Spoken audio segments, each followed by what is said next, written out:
inson mashina olish uchun kecha pul topib bugun kelmas ekanda, nafaqat bizga, hammaga ham. Bilamiz, mashinani olish uchun, joy olish uchun, to'y qilish uchun ozmuncha mehnat talab qilmaydi-da. Yillar mobaynida pul yig'ib terib oladigan narsalarda bu uchalasi. Bu meni shaxsiy fikrim. Ko'pchilik bu narsani qadriga yetmaydi. Arzon narsa beraman deyiladi-da. Endi arzon narsa puli shunga yarasha vaj bo'ladi-da. Shuni qadriga yetib, hamma maqsad foyda qilish o'zini o'ylaydi. Lekin hayotda unaqa bo'lmasligi kerak ekan. Bitta voqea bizda yaqinda bitta bo'lib o'tdi. Bizni Instagramdan bitta ko'rib yuradigan mijozimiz keldilar-da, Spark mashinasini kimligini aytishim shart emas. Motorga kelib qolgan, motor qilishim kerak. O'zim polniy kraskasini bir septirganman, bir 90% kraskasi bor. Shuni olib qolinglar deyishdi. Biz unaqa mashina olmasligimiz, ololmasligimiz har holda hisobimiz chiqmadi. Chunki biz unga xarajat qilib sotadigan bo'lsa, bizning maqsadimiz pul topishda. Unda hisobimiz chiqmay qoladigan bo'ldi. U kishiga aytdi. U kishi xullas kimgadir sotdilar. U insonni ham bilamiz aslida. Endi u inson ham qaysidir bitta kanalga olib borib sotdi-da.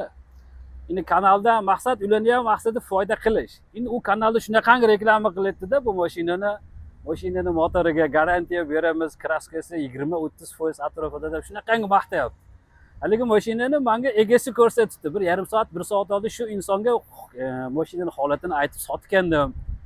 Shunaqangi kanalni ham tekshirib sotmasmikin degan fikrga kelib, ammo xafa bo'ldi-da shu inson. O'shanga aytmoqchimanki, baribir arzon narsa o'zi bilan arzon ekanda. Hech mahal arzon narsadan zo'r sifat so'rab bo'lmas ekan. Yaxshi narsa doim pul, buni ko'pchilik bilishadi. Gapim bilan nima demoqchimanki, arzon narsadan olib ko'p kelishadi biz oldimizga. Falon vaqtda, falon joyda arzon narsa oldim, bir aybini chiqdi deb aybini ko'p aytishadi. Xullas kalom, ko'pchilik iltimos qilmoqchiman xullas qadriga yetaylik o'sha insonlar mashina olishda, xotin qanaqadir ma'noda to'y qilishda qadriga yetgan bir boshqachada. Chunki osonlik bilan topib olmaydi. Shuni qatorida bizda 2020-yilda ishlab chiqarilgan Gentramiz bor. Bir ko'rsatib o'tamiz. 143 ming kilometr bosib o'tgan. Metan gazlari bor.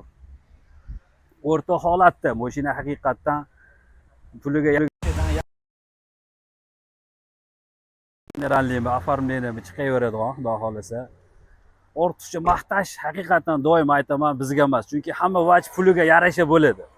Bu 7300 lik emas, 7600, 7500 gacha ko'taradigan narxda mashina $7300 biz ko'p arzon sota olmaymiz. 100 so'm, 200 so'm arzon sotamiz, chunki vaj shunga yarasha yaxshi bo'ladi, xudo xolasa.